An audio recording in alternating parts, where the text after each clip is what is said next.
ચલો આજે આપણે પાતરા બનાવીએ, ગુજરાતી પાતરા. સૌ પ્રથમ આપણે અળવીના પાન લેશું, તેમાંથી સાફ કરી વહેલા તો આપણે તેને એમાંથી નસોને કાઢી નાખીશું. પાનને ધોઈ અને સાફ કરવાના. ત્યારબાદ એની નસો કાઢી બધા જ પાનની અને રાખી દેશું. હવે તમે જોઈ શકો છો એમાં રેસા રહેવા ન જોઈએ. હવે ચણાનો લોટ લેશું, તેની અંદર ચટણી, હળદર અને નમક, ખાંડ, આદુ મરચાંની પેસ્ટ, આંબલીનો પલ્પ એ બધું જ નાખી અને આપણે તેનું મિશ્રણ તૈયાર કરી લેશું. જે આપણે ઘટ એવું મિશ્રણ તૈયાર કરશું, જેને આપણે અળવીના પાન પર લગાવી શકાય. તેની અંદર મૂળ 2 પાવડા તેલ પણ ઉમેરીશું અને જરૂર પડે તેટલું પાણી એડ કરીશું. એનો લોટ તમે જોઈ શકો છો કે જરૂર મુજબનું પાણી એડ કરતા જઈએ અને ઘટ લોટ રાખશું. જે આપણને એકદમ પતલું ના થઈ જાય એનું ધ્યાન રાખશું. પતલું થઈ જશે તો આપણા પાનની અંદર આપણે એમાં રેડાઈ જશે, આપણે એને ચોપડી શકશું નહીં. એટલા માટે આપણે એને થોડું એવું ઘટ એવી રાખી અને પાન ઉપર ચોપડી શકાય એવો લોટ રાખીશું. તમે જોઈ શકો છો એમનો કલર ને બધું એકદમ ચડિયાતો મસાલો કરીશું, જેથી પાતરા એકદમ ટેસ્ટી બને.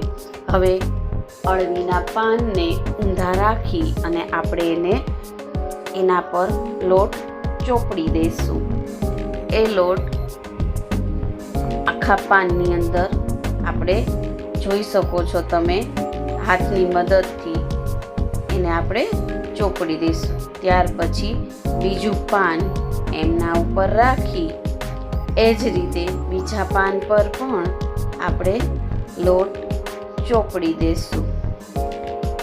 તમને દેખાય છે એ રીતે જ આપણે વ્યવસ્થિત એવા બંને પાન ઉપર લોટને વ્યવસ્થિત બધી બાજુ એકદમ સરસ એવું પડ દેખાય એ રીતે આપણે બંને પાનમાં લોટને ચોપડશું.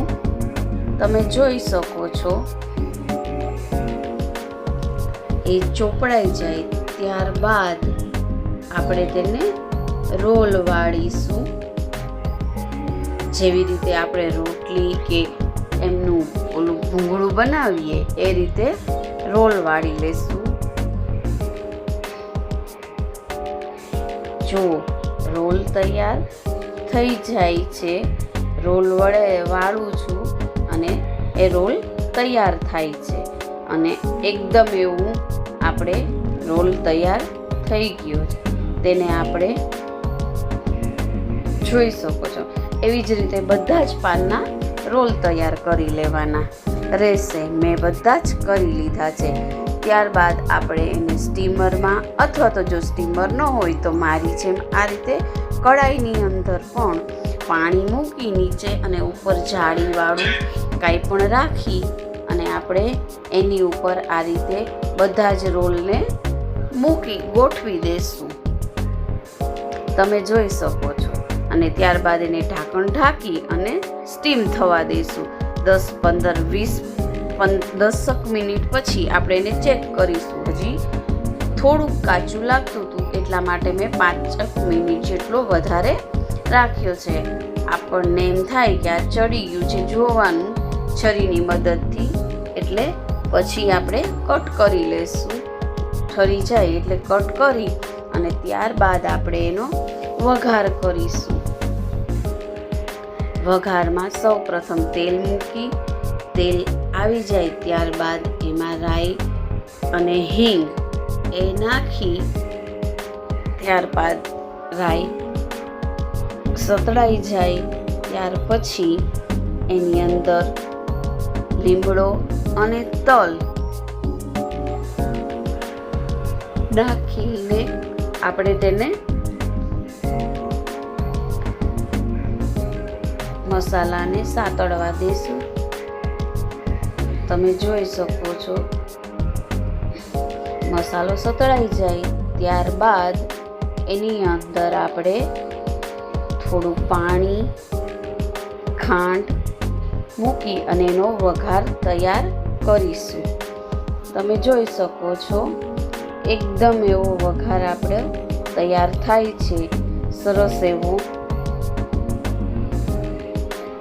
હવે એમાં આપણે થોડું પાણી અને ખાંડ નાખી અને એનો વઘાર તૈયાર કરીએ છીએ. ત્યારબાદ આપણે એની અંદર પાતરા નાખીશું,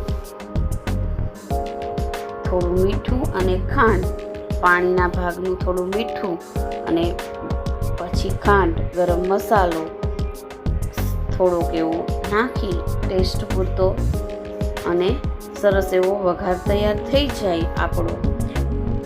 ત્યારબાદ આપણે એમાં વઘાર ઉકળી ગયો છે.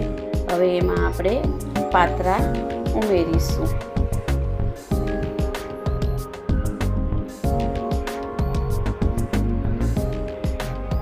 પાતરા ઉમેરી અને એકદમ એવો સરસ એવો વઘાર બધા જ પાત્રામાં ચડી જાય એટલા માટે એને આપણે વ્યવસ્થિત રીતે હલાવી અને પાત્રાને સરસ એવા વઘારમાં બધી જ બાજુ વ્યવસ્થિત પાતળું એકદમ આપણું સરસ એવો વઘાર ઓબ્ઝર્વ કરી લઈએ એ રીતે વ્યવસ્થિત આપણે એને હલાવી અને તૈયાર કરશું. તમે જોઈ શકો છો એકદમ આપણા સરસ એવા પાતરા તૈયાર થઈ ગયા છે. જો તમને વિડીયો પસંદ આવે તો લાઈક, શેર અને સબસ્ક્રાઈબ